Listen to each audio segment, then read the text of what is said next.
The recent 2020 PEW Study has created quite a significant amount of buzz, especially around our community's success with our younger generation.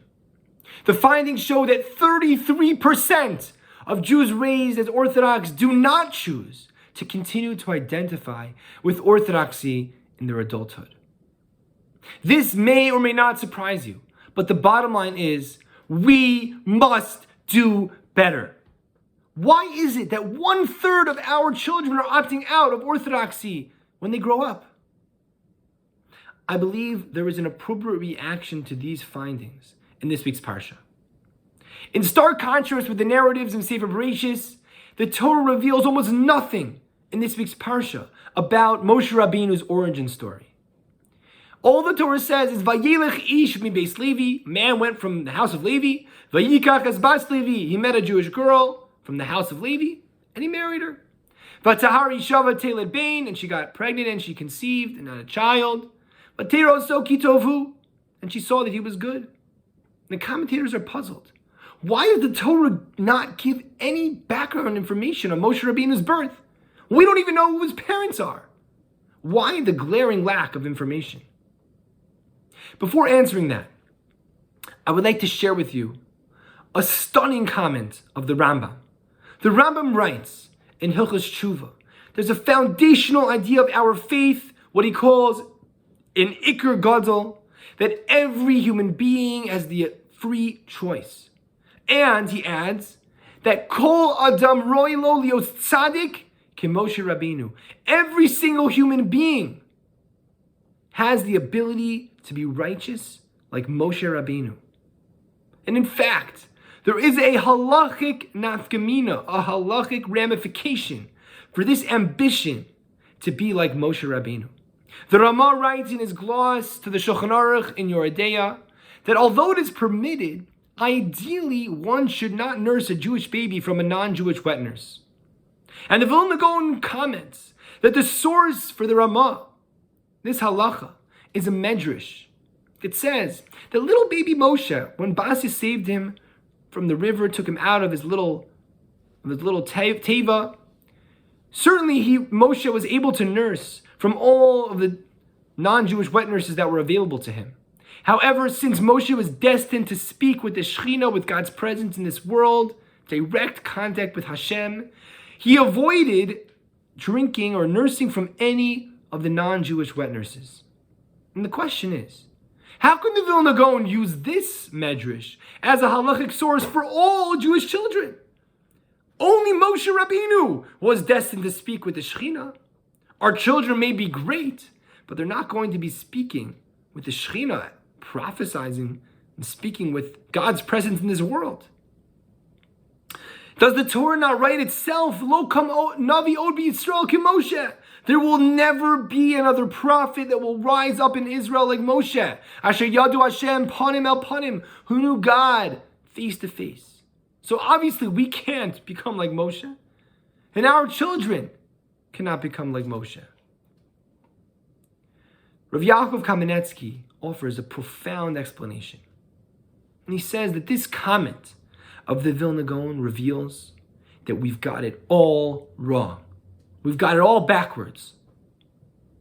The Vilna Gaon is teaching us that this is how we're supposed to view our children's chinuch, our children's Jewish education. We must recognize that every single one of our children, our precious children, will speak with the Shekhinah. That's our goal. And therefore, we must align our chinuch in a very practical way to accomplish that goal, and not feed them any milk from a non-Jewish wet nurse.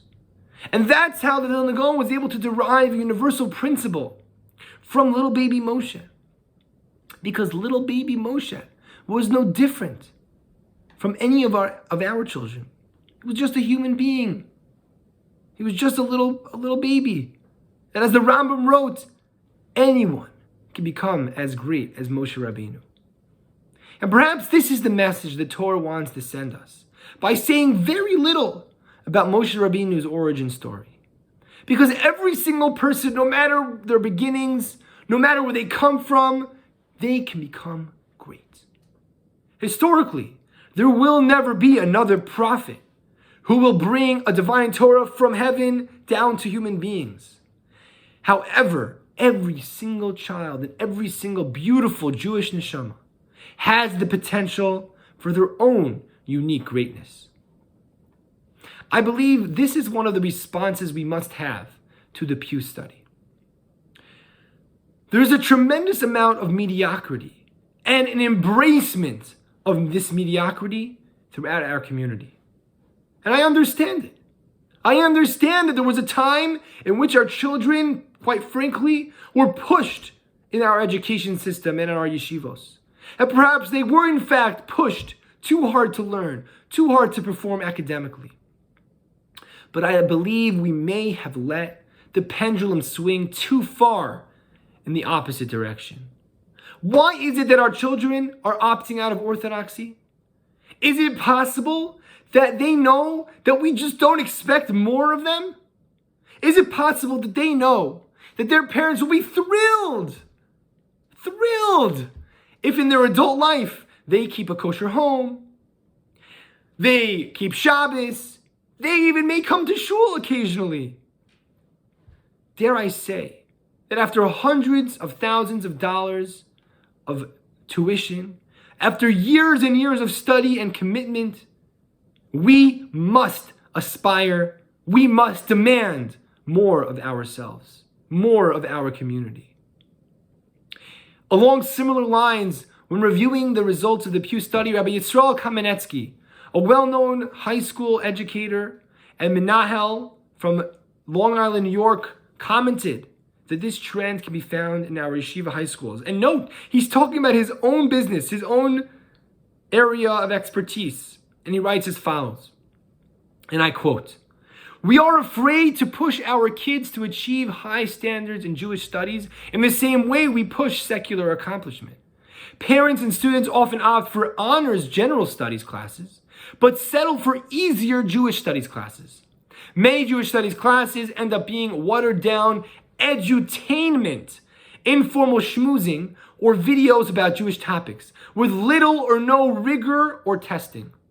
We are doing a lot of teaching about Torah, but not enough teaching it, i.e., filling our classrooms with real high-level Torah content."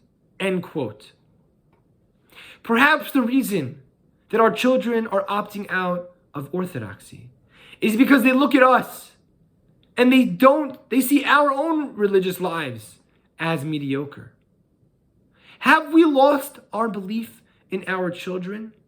Have we also lost our belief in ourselves to become great, to transcend mediocrity?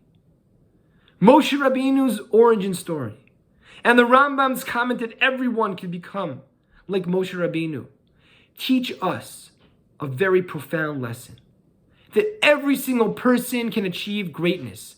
This must be our working principle. And equipped with an ambitious and vibrant vision of our future and our children's future, Be'ezras Hashem, with Hashem's help, we will be able to raise and inspire the next generation. And the next PEW Study will reflect this change.